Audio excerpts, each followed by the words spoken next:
Bom dia. Bom dia. Precisa do microfone ou não? É bom, né?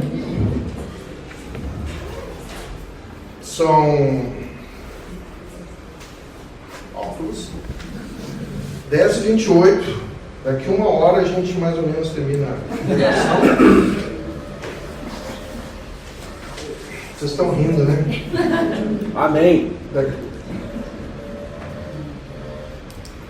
Eu falei para a Vivi, é tão interessante, porque estar de volta aqui com a comunidade, pregar em português, para mim hoje é mais desafiante do que o normal. Primeiro, porque faz tempo que eu não prego em português. E segundo, porque o texto não é nada fácil. Mas é o final de uma série. Então a gente tem que juntar 10 sermões em um. Por isso vai levar uma hora. Então vocês já estão entendendo. Pessoal, realmente é um privilégio estar aqui. Ver a cara de vocês nessa igreja. Depois de tantas coisas que a gente tem vivido, é um privilégio ver vocês. De fato. Deus tem sido muito bom conosco. Quando eu digo conosco, é a comunidade Horizonte. Lá, aqui. Isso é muito bom. O texto para hoje, no final da nossa série das perguntas, 11 perguntas, há um fio vermelho que corre em todas as pregações.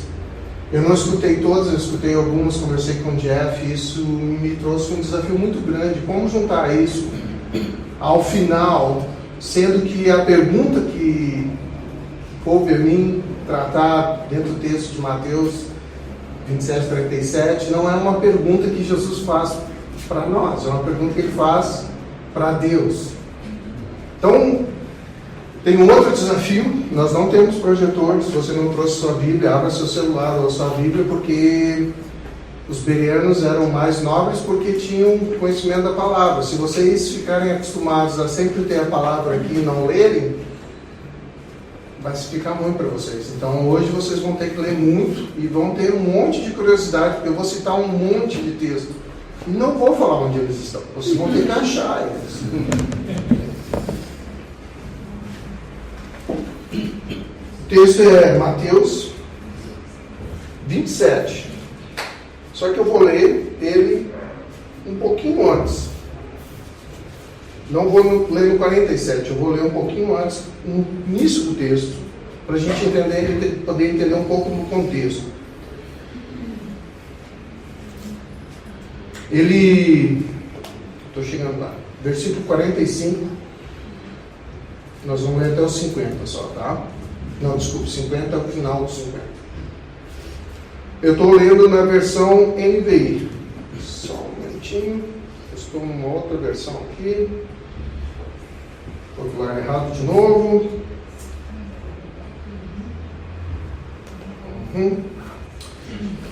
Houve trevas sobre toda a terra, do meio-dia até as 3 horas da tarde.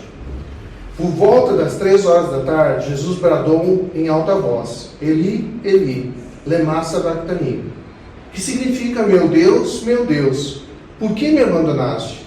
Quando alguns dos que estavam ali ouviram isso, ele estava chamando por Elias. Imediatamente, um deles correu em busca de uma esponja, embebeu-a em vinagre, colocou-o na ponta de uma vara e deu a beber a Jesus para que bebesse. Os outros, no entanto, disseram: deixe-no, vejam se Elias vem salvá-lo.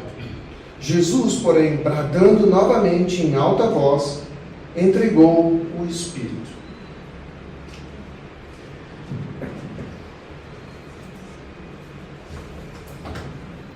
Qual que é o contexto dessa pergunta? Meu Deus, por que me desamparaste? Ou por que me abandonaste?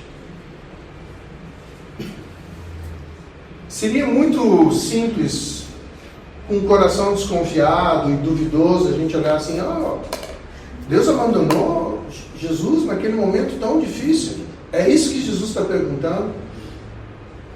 Vamos olhar o contexto, porque eu quero chamar a atenção para vocês que esse texto, durante a minha leitura, nos comentários, muito poucos autores trataram essa pergunta. Porque podem gerar várias dúvidas teológicas. E eu não vou discutir muitas das dúvidas teológicas. Eu quero discutir o contexto no qual ela está, porque o contexto que ele está faz muito sentido. Então eu vou voltar um pouco para trás, como eu falei para vocês vão ter que procurar na Bíblia por vocês mesmos, porque vocês vão ler isso em casa, senão eu vou ficar pregando 1 hora mesmo. Eu não quero pregar 1 hora, eu quero pregar bem menos que isso, então já vou acalmando vocês, tá bom?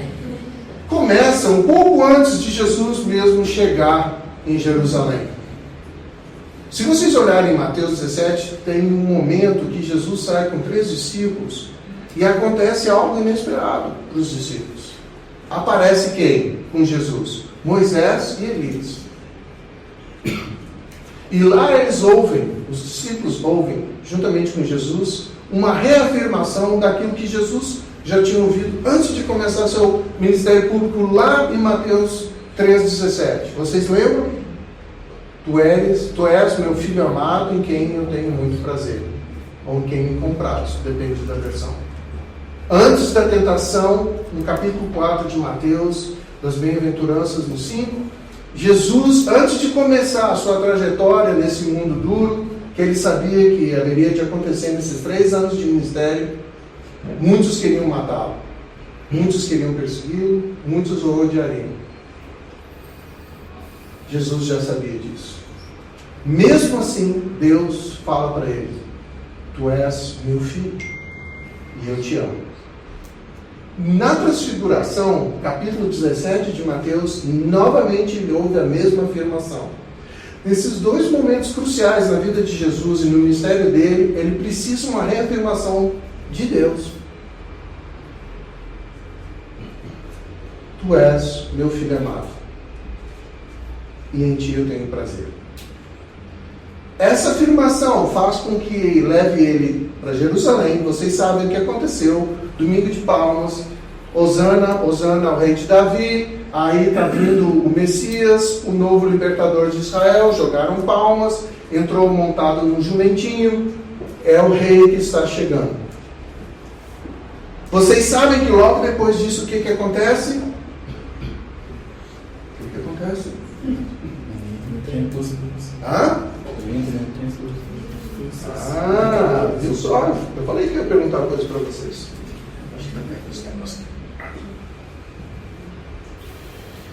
O que acontece é um processo totalmente conhecido de Jesus. Isso é um ponto muito importante que eu quero falar para vocês. Não há nada no relato de Mateus, de Marcos, de Lucas ou de João que os surpreendeu. Por que é isso importante? Se vocês estão duvidando de mim, olhem no texto. Vocês vão ver que muitas e muitas vezes, tanto Mateus quanto João, quanto Lucas e Marcos, Jesus sabendo disso, Jesus, não havia surpresa para Jesus. Ele sabia o que estava para acontecer quando ele iria para Jerusalém. Por isso que a transfiguração era tão importante. Mas a história não termina aí. Eles vão, depois da entrada de Jerusalém, se encontram aonde? No cenáculo, onde eles dividem o pão, onde Jesus é traído, onde Pedro e os discípulos afirmaram categoricamente que estariam dispostos a morrer com Jesus. Vocês vão olhar nos 3 primeiros evangelhos, que todos eles e todos confirmaram o que Pedro havia dito. Porque Pedro, claro, é o porta-voz, ele fala, não, Jesus. Porque nesse meio tempo do cenáculo, o que aconteceu? Jesus lavou os pés dos discípulos. E o que acontece com Pedro? Não, você não pode lavar meu pé, você é o rei, você não tem direito de lavar meu pé. Esse é o trabalho do escravo menor dentro da casa, você não pode fazer isso. Se você não fizer isso, não tem parte de comer, então eu quero tomar um banho. Não, você não precisa de tomar um banho, só lavar o pé, você não está entendendo. Não, e depois os discípulos, se você vai olhar em João, Tomé, onde você está indo que a gente não pode ir? Ou, Natanael, mostra-nos o Pai. São várias perguntas dos discípulos. Isso está prestes a acontecer quando? Literalmente dentro da semana onde Jesus vai ser crucificado. O texto que a gente acabou de ler. Onde ele morre. Dentro dessa semana, os discípulos que há 3 anos estavam com Jesus, estão inseguros agora, porque o discurso de Jesus: eu vou morrer, as coisas vão ficar difíceis, não se preocupem, vai dar tudo certo, o Espírito Santo vai vir, vai ajudar vocês, não temam, é assim mesmo, foi escrito assim, vai acontecer tal qual. Mas os discípulos não estavam entendendo muito bem, mas Jesus não. Jesus sabia muito bem o que estava para acontecer. Logo depois disso, ele sai e convida os discípulos a fazer o quê? A orar. Eles vão para o jardim de Getsemane. E esse é um ponto, se vocês lerem no texto de vocês, esse texto está aí para vocês lerem. No drive que vocês estão acessando, vocês podem ver que tem um texto. E o que Jesus fala 2 vezes para Deus, para o Pai dele? Afasta de mim esse cálice. Não é uma música do Fábio Júnior, para quem é bem velho sabe o que eu estou falando. Esse cálice é exatamente isso que a gente leu aqui. Meu Deus, por que me desamparaste? A cruz não tem significado nenhum, absolutamente nenhum, porque só para lembrar vocês, não foi só Jesus que foi crucificado. Todos os bandidos eram crucificados. Qual que é a diferença de Jesus ser crucificado? Esse é o grande ponto, e é o ponto transformador de toda a história, de Adão até a cruz. O calcanhar do seu filho Eva vai pisar na cabeça da serpente. Uma promessa lá no início está se cumprindo.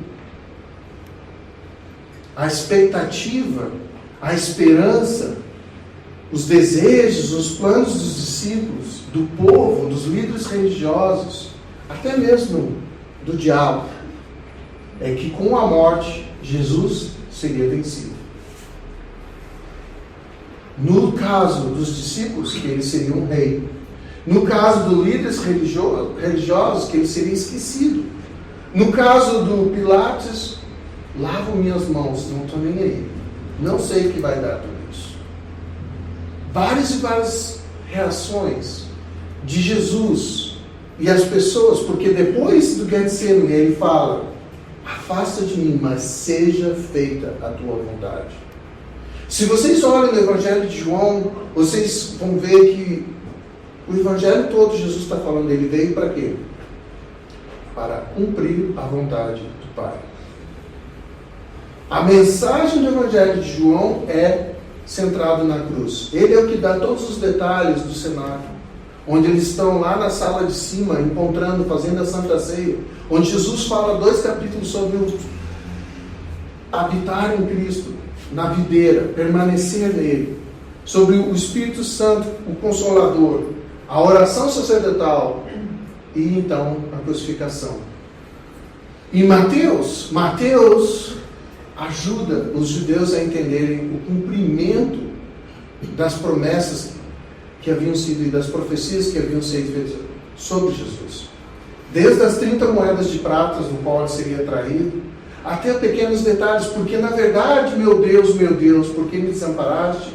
Vem de um salmo, Salmo 22, versículo 1. No Salmo 22, o contexto é que no final das contas, Deus se mantém fiel. Mesmo quando não parece que há saída. Mesmo quando há uma sensação de que a gente foi abandonado. Sinceramente, eu não sei se Jesus falou isso depois de várias... E se você tem dúvida do que significa a crucificação e o que Jesus passou, basta assistir um pouco para você ter uma ideia. Se você é visual, assistir a Paixão de Cristo, você vai entender que é brutal. Se você ler o texto, a gente não entra tanto na parte física do sofrimento de Jesus, mas quando você vê o filme, você realmente entende que fisicamente foi duro. É sofrido, é violento, tem muito sangue. Ele sabia que tudo isso ia acontecer. E ele sabe que isso tem que acontecer para cumprir-se. Porque ele sabia que ele seria a ovelha sem mancha, o Cordeiro de Deus sem pecado, que seria sacrificado por aqueles que não teriam como ser salvos. Nós. Ótimo, Raul. O que isso tem tudo a ver com a gente? Esse é o contexto que eu estou falando para vocês. Mostra que Jesus não está gritando: meu Deus, agora o que aconteceu? Estou sozinho aqui? Você sumiu, me abandonou? Ou por conta própria? Não. Tudo que aconteceu na vida de Jesus, ele já sabia. Inclusive, vocês podem olhar nos 4 evangelhos, quantas vezes, eu falei para vocês que vocês não têm que fazer uma pesquisa, quantas vezes Jesus anunciou que ia morrer, ia ressuscitar o 3º dia. Eu não vou dar pista nenhuma, vocês vão ter que correr atrás, porque eu quero que vocês fiquem bem curiosos. Foram algumas vezes. E é muito interessante, porque os discípulos ouviram isso. Mas quando Jesus foi preso, o que eles fizeram?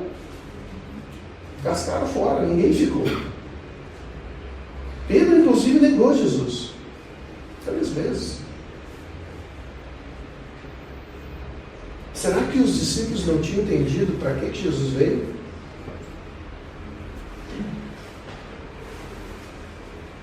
Jesus falou em aramaico, provavelmente. Os soldados romanos, que não falam muito bem aramaico, mas possivelmente hebraico, entenderam que ele estava chamando por Elias. E eles dão uma esponja com vinagre para Jesus. Não água, vinagre. E você sabe que a morte por crucificação é uma morte de sufocamento, que leva a extrema sede. É tortura sobre tortura. Logo depois disso, Jesus, Mateus fala, clamou em alta voz e entregou seu espírito. E João falou: está consumado. Jesus levou sobre si todos os nossos pecados. Em 2 Coríntios 5, 21 fala que ele se fez pecado por nós. Ele não tinha pecado. Esse é o fato que a crucificação de Jesus é única. Nenhuma outra pessoa viveu nesse mundo sem pecado. Mas ele aceitou ser o Cordeiro de Deus e carregar sobre si todos os pecados, não só daquelas pessoas que estavam ao redor dele, mas de toda a humanidade por todo o tempo em que a terra existiu, até que seja feito novos céus e nova terra. Qual que é o grande ponto da série e as 11 perguntas?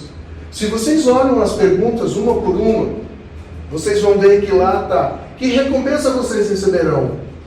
O que você pode acrescentar uma hora? Qual de vocês que o filho pede pão da pedra? Vocês creem que eu sou capaz de fazer isso? Homem de pequena fé, por que você duvidou? Quem os outros dizem que é o filho do homem é? Quem pode ganhar o mundo e ao mesmo tempo perder a alma? Vale a pena?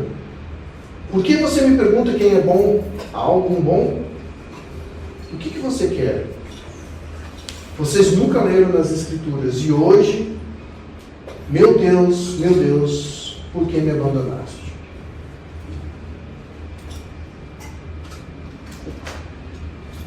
Tudo isso foi só a introdução. Agora vai vir as outras 2 horas de explicação. Parem bem para pensar. Jesus sabia muito bem, desde o princípio, não do ministério público, mas desde o princípio que ele nasceu, que ele, sendo totalmente Deus e totalmente homem, tinha uma vida planejada. Não foi acontecendo e foi descobrindo, mas esse é o grande problema para nós. Porque, de fato, nenhum de nós sabe como vai ser o nosso dia amanhã. Jesus sabia que ele iria ser crucificado, que ele iria sofrer duramente, mesmo sem ter pecado algum, mas que ele veio propositalmente para ser eu sei que essa palavra é chata, mas ela é uma palavra que representa bem, a expiação. Ele pagou pelas nossas dívidas. Ele paga pelos nossos problemas. Ele assume a nossa dívida, ele nos justifica. Justificativa é quando alguém assume a culpa de alguma coisa que ela não fez. Ele nos justifica, ele nos redime, porque ele aceita ir até o fim. Pai, afasta de mim esse cálice, mas seja feita a tua vontade. Ok, Raul, o que isso tem a ver com as 11 perguntas e a minha vida e a vida da comunidade? Eu quero ajudar vocês a pensar um pouco diferente. Esse é o grande desafio que eu tenho. Eu falei, para mim, para eu vir aqui pregar em português é um pouco difícil, porque eu tenho pensado muito isso, mas em outra língua. Então, às vezes é difícil de explicar. Mas eu quero ajudar vocês a pensar. Primeiro, Jesus sabia de todas as coisas.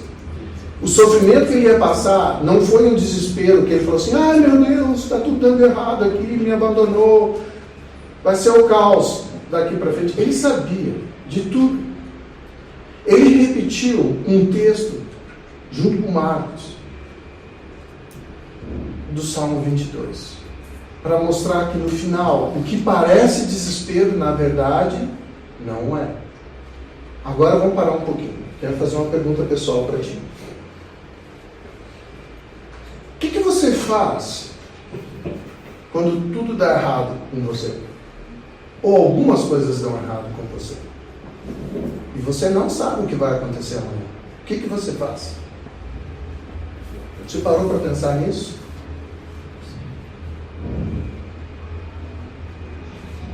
Você não sabe amanhã. Jesus sabia o amanhã. Ele estava super tranquilo. Não pense que ele estava desesperado igual nós, quando a gente...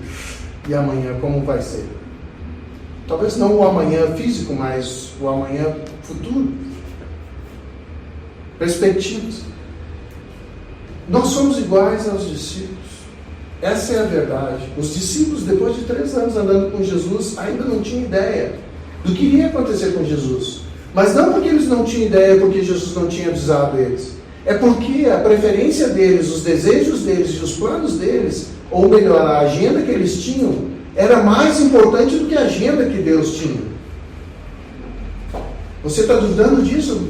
Volta um pouquinho para trás e lê o que a mãe de um dos discípulos pediu. Um sítio à direita e outro à esquerda. Eles têm alguns tinham uma visão de que Jesus ia ser um novo rei e que agora ia tomar conta de tudo, porque imagina só, até Lázaro, 3 dias mortos, saiu da cova, cheio de faixa, provavelmente não cheirando muito bem. E alguém disse, ainda bem que ele chamou Lázaro, porque ele chamasse venham, ia sair todos os mortos, imagina. Foi só Lázaro mesmo, o privilegiado. Ah sim, esse cara vai ser o rei. Olha o poder que ele tem. Ele vai fazer assim, todo mundo vai morrer, os romanos vão cair fora, tudo vai acontecer e de novo Israel vai estar por cima e eu vou sentar à direita, meu irmão vai sentar à esquerda, vai ser ótimo. É engraçado que a gente olha os discípulos e não pensa que nós fazemos as mesmas coisas com Jesus. Nós colocamos no plano de Deus o nosso plano. E a grande dificuldade de entender esse texto é justamente essa, porque trata do fio vermelho de todas as perguntas que nós estamos conversando. Não é fé. Já aviso, não é a fé. É confiança. Fé e confiança é a mesma coisa. Absolutamente não. Não biblicamente. Se você tem dúvida disso, basta ver que Tiago fala o quê?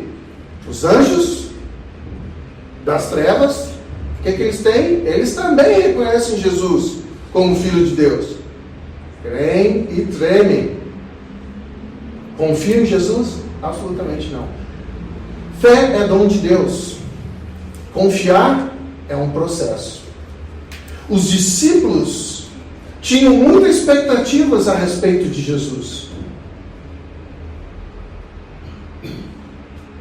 Muitos planos para Jesus.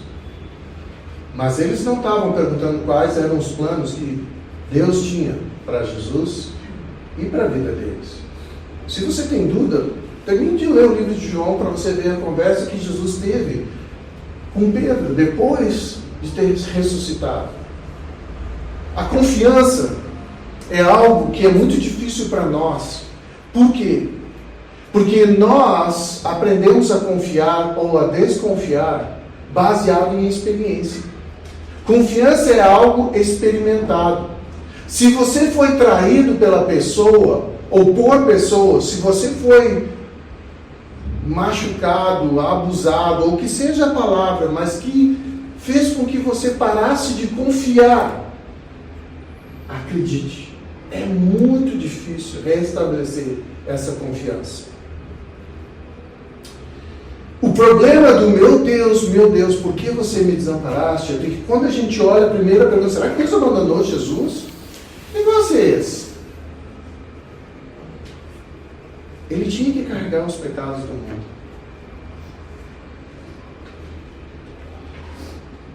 Esse é o ato de amor de Deus por ti e por mim.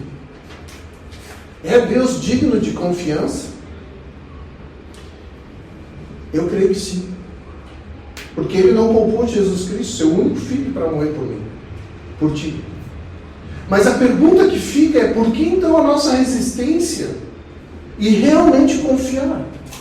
Todas as perguntas, se vocês pararem para olhar, e depois de conversar com o Jeff, ele falou assim: engraçado, a gente não sabia que essas perguntas todas iam gerar sempre uma direção: confiança, segui-lo, desistir de alguma coisa, entender ou ler nas Escrituras, ou saber quem Ele é. Tudo está relacionado à pessoa de Jesus Cristo. Sim. E tudo está relacionado a você e eu. Porque todas essas perguntas demandam o quê? Uma resposta. A grande dificuldade é o seguinte: a gente confia, mas a gente confia com limitações. Esse é um grande problema. Pessoas me perguntam: Raul, esse fulano, ele estava na igreja, saiu da igreja. Eu falei: sim, acontece muito. E eles me perguntam por quê? A minha resposta é: primeiro, porque elas realmente nunca confiaram em Jesus. Porque aquele que confia em Jesus nunca será desapontado, nunca será abandonado, nunca será deixado de amar por Deus. Pelas pessoas, obviamente. Traído pelas pessoas, obviamente. Machucado pelas pessoas, obviamente. Só que isso não está ligado só ao campo emocional, está ligado ao campo físico. Por que eu tive essa doença? Por que eu perdi meu emprego? Por que aquela pessoa é tão má contra eu? Ou por que isso está acontecendo? Por que os homens bons sofrem? Só para avisar vocês, não existem homens bons, tá? Todo mundo é mal mesmo. Nós estamos no rabo da taxa e nós somos maus. Nós não seremos condenados.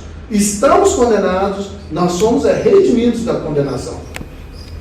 Então essa conversa que você ouve, que é falada toda e toda hora, no seu contexto cultural, e infelizmente não é só aqui no Brasil, no mundo todo, porque eu converso com gente do mundo inteiro, sempre uma visão assim de que o homem, na verdade, ele nasce e ele escolhe ser bom ou ser mal.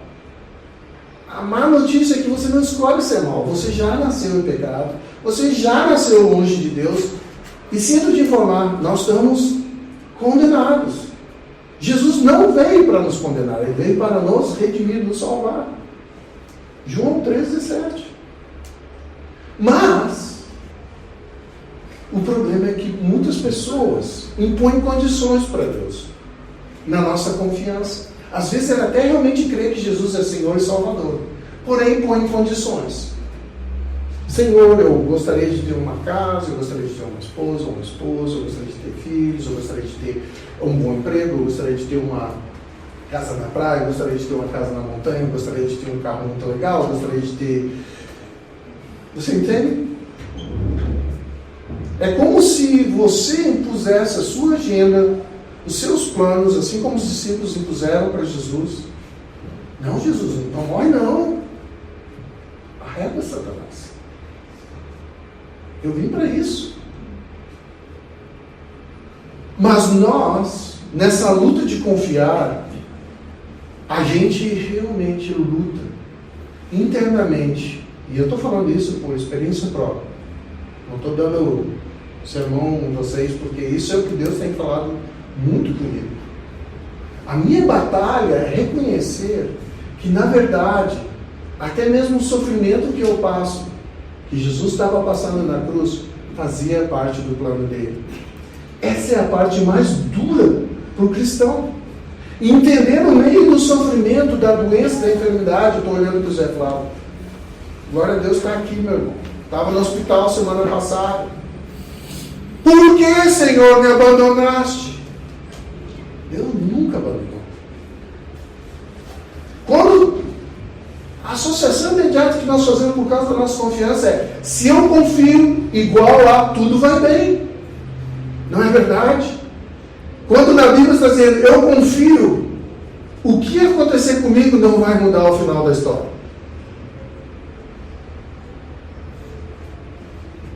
Não vai mudar. Sabe por quê? Porque Deus é soberano. Nós não temos. Ouço dia e noite isso.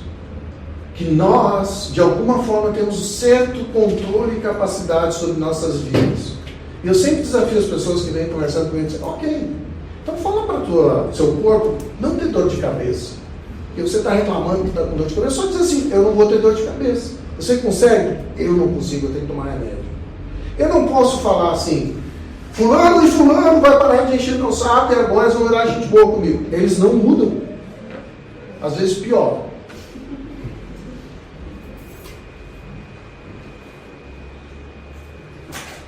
Se você é estudante, vou tirar 10 naquela matéria sem estudar. Colando, talvez, né? Mas aí é que está. Nós temos planos. Essa é a grande dificuldade para aceitar. Nós temos planos para Deus, nós temos planos para as nossas vidas, e nós somos um bando de mentirosos quando falamos assim: Senhor, confiamos em Ti, desde que seja feita a minha vontade. É a parte que a gente omite, não é verdade? Eu luto com isso. Eu luto com isso, porque verdadeiramente o convite que Jesus faz quando diz: meu Deus, por que desamparaste? Você consegue confiar no momento final, prévio à minha morte? Porque eu posso. Eu sei que eu volto. Você consegue confiar também? Eu trouxe aqui um bichinho.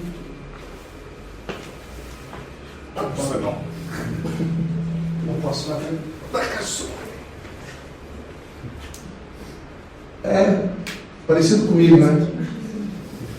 Imagina que isso aqui é a minha vida. Esse sou eu. Esbagaiado, 53 anos, sofrido, sujo, lambido, mordido, quebrado, cheio de cicatriz. E todo dia, Deus pergunta para mim: você confia em mim?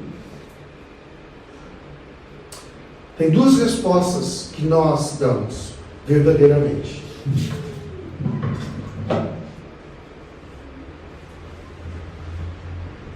Eis minha vida, tome. Mãos abertas, braços esticados, cabeça baixa, sem orgulho nenhum, sabendo que nada posso. Ou, toma, Senhor. Vocês conseguem ver a diferença? Até que você faça a minha vontade, o que eu espero, aí eu confio, aí eu largo minha mão, aí eu deixo você tomar conta da minha vida. Aí sim eu sei que você está fazendo as coisas certas. Aí sim eu sei que você é digno de confiança. Aí sim eu sei que vai dar tudo certo, os meus sonhos se realizarão. Aí sim. Eu quero te dar uma péssima notícia: você não tem esse poder. Você não tem. Nós achamos que temos o poder, nós queremos controlar nossas vidas, nós queremos dizer o que é, o que não é, como que é e o que não é, mas a verdade é que chega no final do dia: Senhor, meu Deus, por que me desamparaste? Mas confio em Ti. A situação está preta, a coisa está complicada, eu não sei a solução, não sei onde vai dar. Eu não sei se você já teve momentos na sua vida, eu tenho certeza que todo mundo passou em algum momento que foi pro fundo do buraco, mesmo depois de cristão, e falando assim: tá difícil. Depressão. Eu lutei com depressão, de vez em quando eu luto. O que aconteceu no Rio Grande do Sul me deixou muito deprimido. E aí a gente volta e fala: Senhor, é tudo Teu. Eu quero fazer isso, eu quero aquilo, eu espero isso, eu desejo isso, mas seja feita a Tua vontade, não a minha. Assim como Jesus falou: eu não quero esse cálice, mas é a Sua vontade que importa. Eu vou ter que passar por esse sofrimento para me levar à morte. Mas sem isso, o seu plano não será feito. E sabe o que? O plano dele sempre vai ser feito. Então, na prática, depois de 11 perguntas, fica para você. Você está disposto a oferecer mesmo? E não é uma pergunta superficial ou emocional. É de fato espiritual e da forma mais profunda que você pode pensar. São os esconderijos, as coisas mais duras de dentro de nós, que Deus exige. Ele não quer um coração dividido, ele quer um coração completo, na mão dele, para ele fazer o que quiser. Eu já ouvi tantas pessoas falando para mim, no meu contexto, eu trabalho com estudantes internacionais, eu não quero orar para ser missionário, vai que Deus leva lá para aquele país que eu não gosto. Isso não é isso aqui. Isso aqui é assim, eu vou, mas tem que ser naquele lugarzinho lá, Havaí.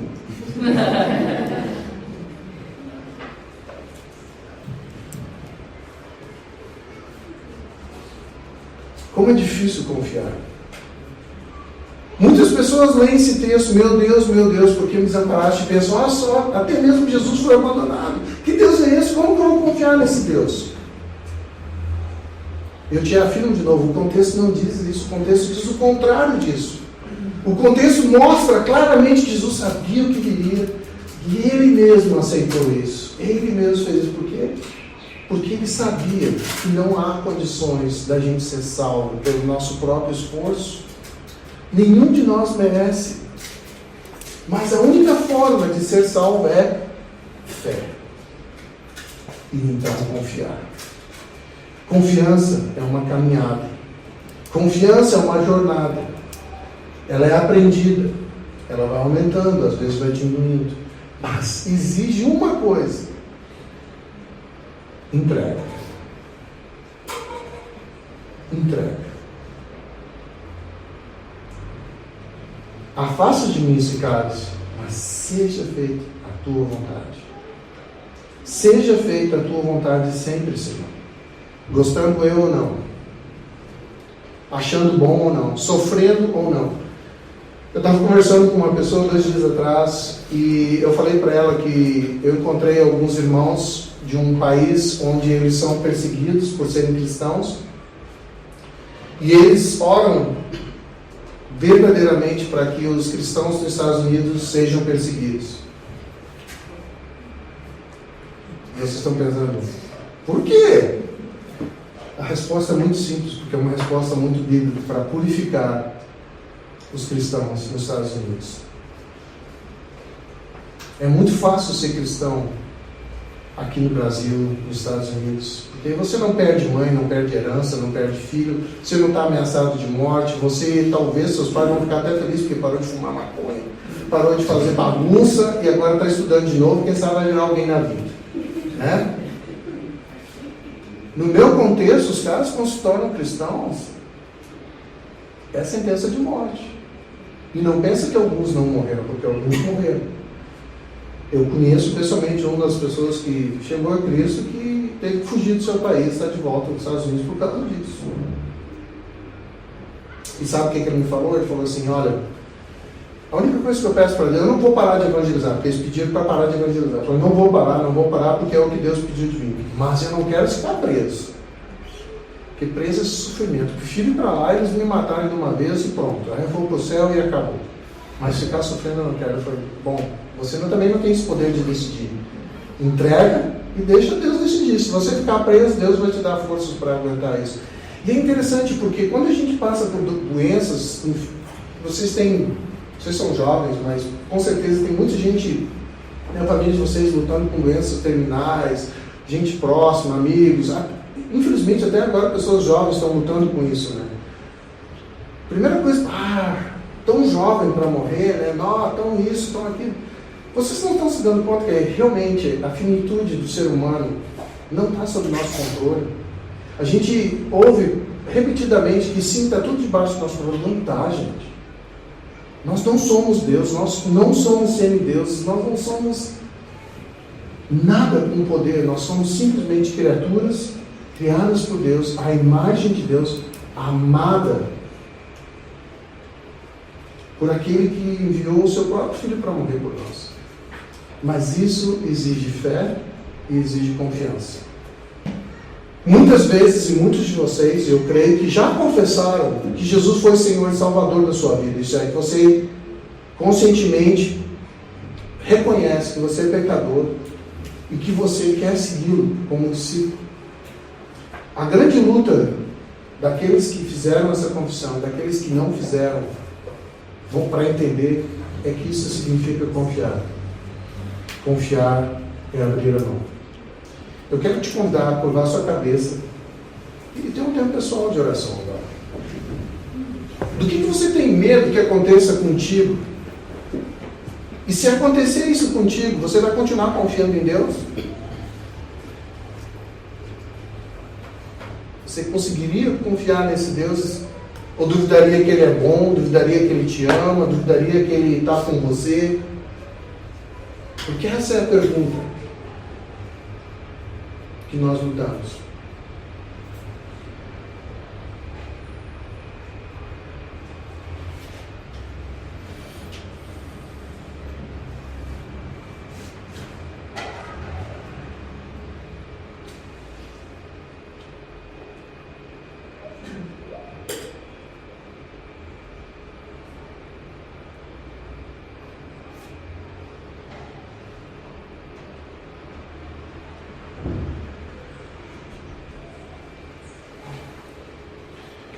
O Espírito não acusa, ele nos convence. Que o Senhor possa estar, falando diretamente nos nossos corações, o que nos impede de confiar em Ti, Senhor. Parte da nossa história, parte da nossa vida, Senhor, que luta, Senhor, para realmente entregar tudo, para deixar que tudo seja, Senhor, absoluto. E que nós não te servamos, Senhor, com um coração dividido, mas com um coração cheio de alegria e de gratidão, a certeza do Teu amor e que Tu é digno de confiança, Senhor. Que Tu não nos trai, não nos abandona, que Tu, Senhor, é de verdade o único que pode fazer isso por nós, Senhor. E que tem o poder absoluto, o controle sobre todas as coisas. E que faz céus e terras. E o faz por nós. Não necessariamente a nossa vontade, não necessariamente aquilo que nós queremos, mas a Tua vontade. Ajuda-nos a caminhar em maturidade. E a maturidade é saber que, habitando e permanecendo em Ti, Senhor, nós vamos dar frutos. E esses frutos são parte dos Teus planos, não nós. Não temos mérito nenhum. Tu nos usas, Senhor, como instrumentos agradáveis para honrar, glorificar, para fazer Teu nome conhecido, Senhor. E se aqui, no meio de nós, Senhor, há ainda aquele que duvida, Senhor, que Teu Espírito mostre, Senhor, quem Tu és. Que aquele que confessou, Senhor, mas ainda não aprendeu a confiar, que Tu o encoraje, Senhor, a saber que no meio das tristezas, do sofrimento, da luta, das batalhas, das confusões, Tu ainda, Senhor, e tudo está ainda debaixo da Tua vontade. Tu, Senhor, é quem nos protege. Tu, Senhor, é quem nos guarda. Tu, Senhor, é que luta as nossas batalhas. Tu, Senhor, tem um plano maravilhoso para cada um de nós. O que não significa sem sofrimento, dor, e o que não significa, Senhor, que é o nosso plano. Ajuda a gente a confiar, Senhor. Abrir a mão, entregar tudo para Ti. Eu te peço isso em nome de Jesus. Amém.